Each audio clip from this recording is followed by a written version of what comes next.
ಕರುನಾಡಿಗೆ ನಮಸ್ಕಾರ. ನಾನು ನಿಮ್ಮ DGK ಸರ್, ಊರು ತೋಳನೂರು, ತಾಲೂಕು ಅಕ್ಕಲಕೋಟೆ, ಜಿಲ್ಲೆ ಸೊಲ್ಲಾಪುರ, ಮಹಾರಾಷ್ಟ್ರ. ಕರ್ನಾಟಕ TET ಪರೀಕ್ಷೆ 7 ಡಿಸೆಂಬರ್ 2025. ಪತ್ರಿಕೆ 1 ಮತ್ತು ಪತ್ರಿಕೆ 2 ಇಂಗ್ಲಿಷ್ ಭಾಷೆಯ ಬಗ್ಗೆ ನಾವು ಅತ್ಯಂತ ಮಹತ್ವದ ಅಂಶಗಳನ್ನು ನೋಡುತ್ತಿದ್ದೇವೆ. ದಯವಿಟ್ಟು ನಿಮ್ಗೆಲ್ಲರಿಗೂ ನಮ್ರತೆಯಿಂದ ವಿನಂತಿ, ನಾನು ಬೋರ್ಡ್ ಮೇಲೆ ಬರೆದಂತ ಪಾಯಿಂಟ್ಸ್ ಅನ್ನ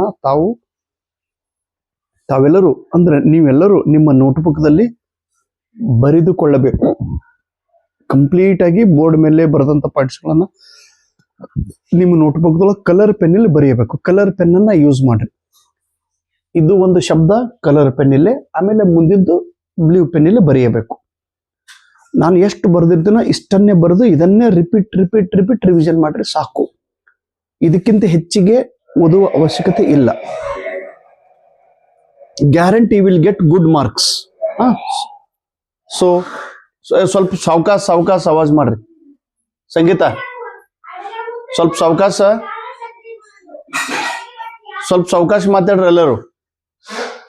ನಾ ವಿಡಿಯೋ ಮಾಡ್ಲಾಗತ್ತೀನಿ. ನಿನ್ನೆ ನಾನು 26 ಪಾಯಿಂಟ್ಸ್ಗಳ ಬಗ್ಗೆ ಹೇಳಿದ್ದೇನೆ. ಈಗ ಅದರ ಮುಂದಿನ ಪಾಯಿಂಟ್ಸ್ ಅನ್ನು ನೋಡೋಣ. ಟೋಟಲ್ 200 ಇಂಪಾರ್ಟೆಂಟ್ ಪಾಯಿಂಟ್ಸ್ ಗಳನ್ನು ನಿಮ್ಮ ಜೊತೆಗೆ ತೆಗೆದುಕೊಂಡು ಬಂದಿದ್ದೇನೆ. ಸಿಂಟ್ಯಾಕ್ಸ್ ಎಂದರೇನು? ಪ್ರತಿ ಸಲ ಇದರ ಮೇಲೆ ಪ್ರಶ್ನೆ ಕೇಳುತ್ತಾರೆ. ಸಿಂಟ್ಯಾಕ್ಸ್ ಎಂದರೇನು? Arrangement of words, arrangement of ಫ್ರೇಜಸ್ in a meaningful sentence. ಒಂದು ವಾಕ್ಯವನ್ನ ಸರಿಯಾಗಿ ಅಂದ್ರೆ ಶಬ್ದಗಳನ್ನು ಸರಿಯಾಗಿ ಕ್ರಮಬದ್ಧವಾಗಿ ಉಪಯೋಗಿಸಿದಾಗ ಒಂದು ಸೆಂಟೆನ್ಸ್ ತಯಾರಾಗುತ್ತದೆ. Arrangement of words and ಫ್ರೇಜಸ್ in a meaningful sentence. ನಾನು ವಿಡಿಯೋ ಮಾಡುತ್ತಿದ್ದೇನೆ ವಿಡಿಯೋ ನಾನು ಮಾಡುತ್ತಿದ್ದೇನೆ ವಿಡಿಯೋ ನಾನು ಮಾಡುತ್ತಿದ್ದೇನೆ. ಹೆಂಗ್ ಬರ್ಬೇಕ್ರಿ? Subject, verb, object. ಮೊದಲು subject I, object subject, verb, object is. ಈ ರೀತಿ ಒಳಗೆ arrangement of words and ಫ್ರೇಜಸ್ in a meaningful sentence is known as syntax. Please ನೆನ್ಪಿಡ್ರಿ. ಪ್ರಾಗ್ಮ್ಯಾಟಿಕ್ಸ್ ಎಂದರೇನು? ಪ್ರಾಗ್ಮ್ಯಾಟಿಕ್ಸ್ ಭಾಷೆಯನ್ನ ಉಪಯೋಗಿಸುವ ಪದ್ಧತಿಗೆ ಪ್ರಾಗ್ಮ್ಯಾಟಿಕ್ಸ್ ಎಂದು ಕರೆಯುತ್ತಾರೆ. Language in use. ಪ್ಲೀಸ್ ನೆನ್ಪಿಡ್ರಿ. ಓನೋಮ್ಯಾಟೋಪಿಯಾ ಎಂದರೆ ಏನು? Words which are sound related are known as onomatopoeia. meow ಬೆಕ್. ಮಿಯಾವ್ ಅಂದ ತಕ್ಷಣ ಬೆಕ್ ಅಂತ ಹೇಳಿ ಕರಿತೀವಿ. Cat. ಮಿಯಾವ್ is onomatopoeia. Click, photo ತೆಗೆಯುವಾಗ ಕ್ಲಿಕ್ ಅಂತಾರೆ. ಕ್ಲಿಕ್ ಇದು ಕೂಡ onomatopoeia ವರ್ಡ್ಸ್ ಯಾವುದು? Sound associated. ಮಿಯಾವ್, buds, click, ring. Phone ring ಆಗ್ತದೆ, ರಿಂಗ್ ಇದು onomatopoeia. ನೆಕ್ಸ್ಟ್ ಪಿಜಿನ್ ಎಂದರೆ ಏನು? Pigeon communication by people who do not speak each others language. Communication between two people. ನಾನು ಮತ್ತು ನೀವು ಇಬ್ರು ಜನ ಮಾತಾಡ್ತೀವಿ ಅಂತ ತಿಳಿರಿ. ಸಪೋಸ್ ನಾನು ಮತ್ತು ಗುಜರಾತ್ ಒಬ್ಬ ವಿದ್ಯಾರ್ಥಿ ನಾನು ಮಾತನಾಡುತ್ತಿದ್ದೇನೆ. ಗುಜರಾತ್ ವಿದ್ಯಾರ್ಥಿಗೆ ಕನ್ನಡ ಬರುವುದಿಲ್ಲ, ನನಗೆ ಗುಜರಾತಿ ಭಾಷೆ ಬರುವುದಿಲ್ಲ. ಆದರೂ ನಾನು ಅವನ ಜೊತೆ ಮಾತನಾಡುತ್ತಿದ್ದರೆ ಆ ಭಾಷೆಗೆ ಪಿಜಿನ್ ಎಂದು ಕರೆಯುತ್ತಾರೆ. Pigeon language. Communication between two people who do not speak each others language. ನಾವು ಒಬ್ಬರ ಜೊತೆ ಮಾತಾಡ್ತಿರ್ತೀವಿ, ಇನ್ನೊಬ್ಬರ ಜೊತೆ. ನಾನು ನಿಮ್ ಜೊತೆ ಮಾತಾಡ್ತೀನಿ. ನಿಮ್ಮ ಮಾತೃಭಾಷೆ ನನಗೆ ಗೊತ್ತಿಲ್ಲ, ನನ್ನ ಮಾತೃಭಾಷೆ ನಿಮಗೆ ಗೊತ್ತಿಲ್ಲ, ಅಥವಾ ನನ್ನ ಭಾಷೆ ನಿಮಗೆ ಅರ್ಥ ಆಗುವುದಿಲ್ಲ, ನಿಮ್ಮ ಭಾಷೆ ನನಗೆ ಅರ್ಥ ಆಗುವುದಿಲ್ಲ. ಆವಾಗ ನಾವು ಇನ್ನೊಂದು ಭಾಷೆಯನ್ನು ಯೂಸ್ ಮಾಡಿ ಮಾತನಾಡುತ್ತೇವೆ. ಆ ಭಾಷೆಗೆ ಪಿಜಿನ್ ಎಂದು ಕರೆಯುತ್ತೇವೆ. ಪಿಜಿನ್. ಪ್ಲೀಸ್ ನೆನ್ಪಿಡ್ರಿ. ಇನ್ನು ಪರೋಲ್ ಮತ್ತು ಲ್ಯಾಂಗ್ವಾ, ಇದು ಕೂಡ ಪರೀಕ್ಷೆದೊಳಗೆ ಕೇಳುತ್ತಾರೆ. Parole and ಲ್ಯಾಂಗ್ವಾ. ಪರೋಲ್ ಮತ್ತು ಲ್ಯಾಂಗ್ವಾ ಇವು ಎರಡು ತುಂಬಾ ಇಂಪಾರ್ಟೆಂಟ್ ಫೇಮಸ್ ಟರ್ಮ್ಸ್. ಲಿಂಗ್ವಿಸ್ಟಿಕ್ ದೊಳಗೆ ಬರುವಂತ ಫೇಮಸ್ ಪ್ರಸಿದ್ಧವಾಗಿರುವಂತಹ ಎರಡು ಶಬ್ದಗಳು ಲಿಂಗ್ವಾ ಮತ್ತು ಪರೋಲ್. ಲಿಂಗ್ವಾ ಮತ್ತು ಪರೋಲ್ ಈ ಎರಡೂ ಶಬ್ದಗಳನ್ನು ಉಪಯೋಗ ಮಾಡಿದ ವ್ಯಕ್ತಿ ಫರ್ಡಿನಂಡ್ ಡಿ ಸಾಸರ್. ಫರ್ಡಿನಂಡ್ ಡಿ ಸಾಸರ್ ಹೆಸರು ನೆನ್ಪಿಡ್ರಿ. ಫರ್ಡಿನಂಡ್ ಡಿ ಸಾಸರ್ ಇವರು ಪರೋಲ್ ಮತ್ತು ಲಿಂಗ್ವಾ ಈ ಎರಡು ಶಬ್ದಗಳನ್ನು ಬಳಕೆ ಮಾಡಿದ್ದಾರೆ.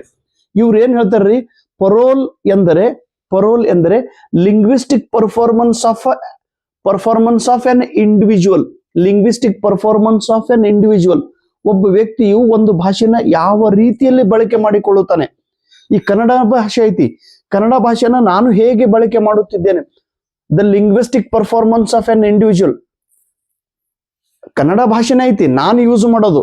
ಇದೇ ಕನ್ನಡ ಭಾಷೆ ಮಂಗಳೂರದ ಸ್ಟೂಡೆಂಟ್ ಯೂಸ್ ಮಾಡೋದು ಬೇರೆ, ಇದೇ ಕನ್ನಡ ಭಾಷೆ ರಾಯಚೂರು ಸ್ಟೂಡೆಂಟ್ ಯೂಸ್ ಮಾಡೋದು ಬೇರೆ, ಇದೇ ಕನ್ನಡ ಭಾಷೆ ಬಿಜಾಪುರದವ್ರು ಯೂಸ್ ಮಾಡೋದು ಬೇರೆ, ಇದೇ ಕನ್ನಡ ಭಾಷೆ ಧಾರವಾಡದವ್ರು ಯೂಸ್ ಮಾಡೋದು ಬೇರೆ.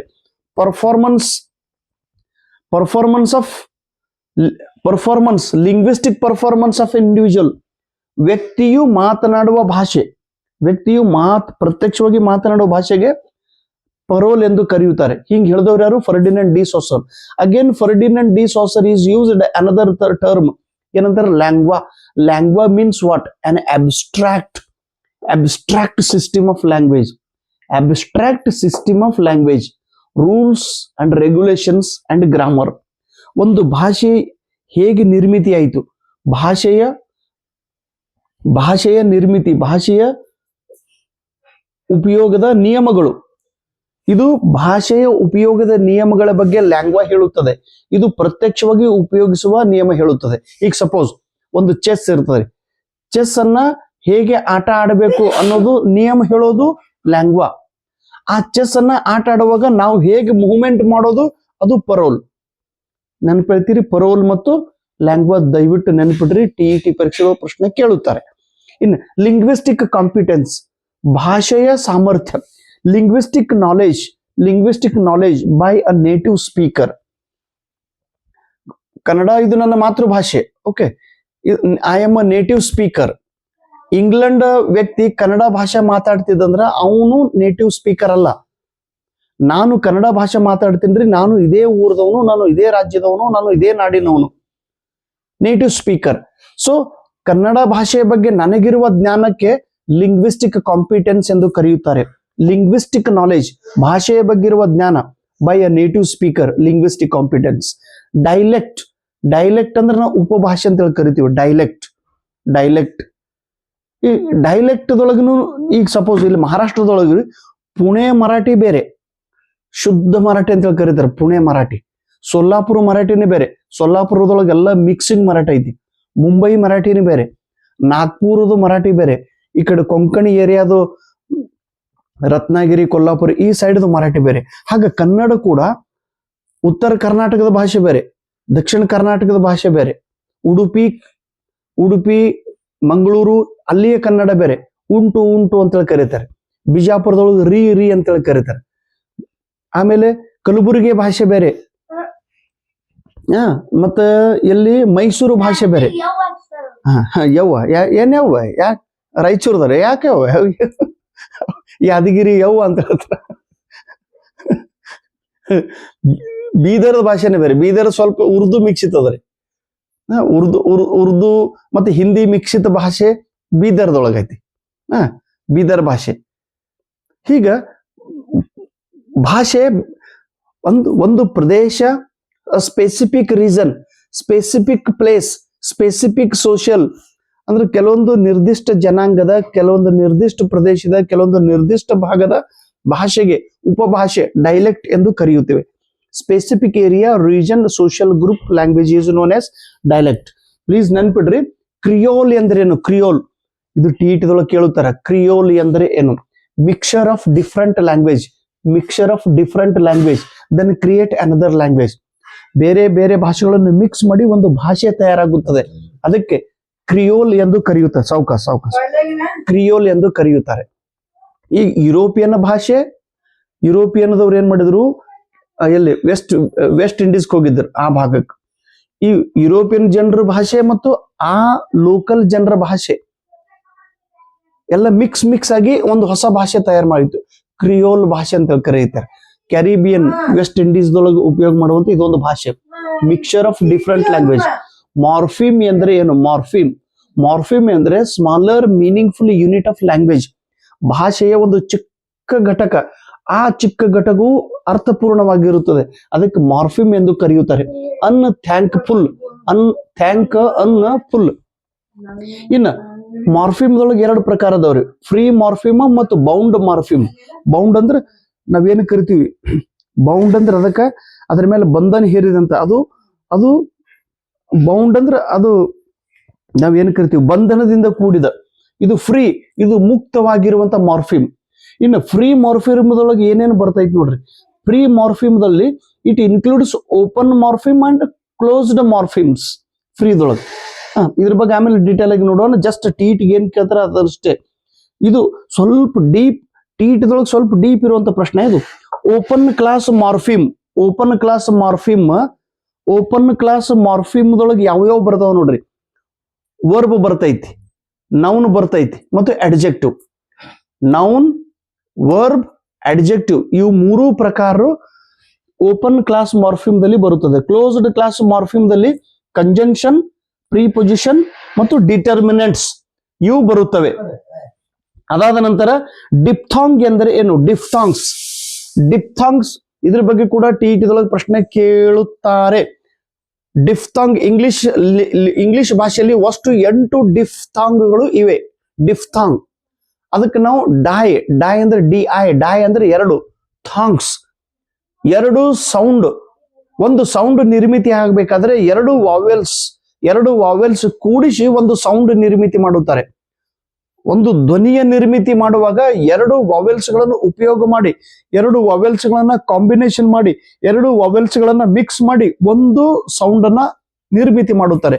ಅದಕ್ಕೆ ಡಿಫ್ಥಾಂಗ್ ಅಥವಾ ಡೈಫ್ಥಾಂಗ್. ಡಾಯ್ ಅಂದ್ರೆ 2, ಥಾಂಗ್ ಅಂದ್ರೆ ಧ್ವನಿ. 2 ಧ್ವನಿಗಳು ಸೇರಿ,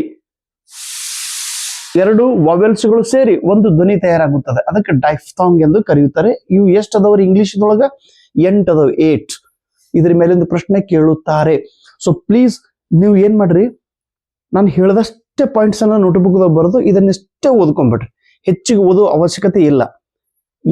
ನೋಡ್ರಿ, ಎಲ್ಲರೂ ಟಿಟಿಗೆ ಓದ್ರಿ ಅಂತಿರ್ತಾರೆ. ನಾನು ಏನ್ ಹೇಳ್ತದ, ನೀವು ಇದೇ ಓದ್ರಿ ಅಂತ ಹೇಳ್ತಾ ಇದ್ದೀನಿ. ನನ್ನ ಒಂದು ಉದ್ದೇಶನು ಕನ್ನಡ ಭಾಷೆದೊಳಗೆ ನೀವು ಎಷ್ಟು ಮಾರ್ಕ್ಸ್ ತಗೊಂತಿರೋ ಅದರಷ್ಟೇ ಮತ್ತು ಅದಕ್ಕಿಂತ ಹೆಚ್ಚು ಇಂಗ್ಲಿಷ್ ಭಾಷೆದೊಳಗೆ ಮಾರ್ಕ್ಸ್ ಪಡೆಯುವಂತ ಅವಕಾಶ ಇಲ್ಲಿದೆ. ಕನ್ನಡ ಭಾಷೆಕ್ಕಿಂತ ಇಂಗ್ಲಿಷ್ ಭಾಷೆದೊಳಗೆ ಪ್ರಶ್ನೆಗಳು ಸರಳವಾಗಿ, ನೇರವಾಗಿ, ಸಿಂಪಲ್ ಆಗಿ ಕೇಳುತ್ತಾರೆ.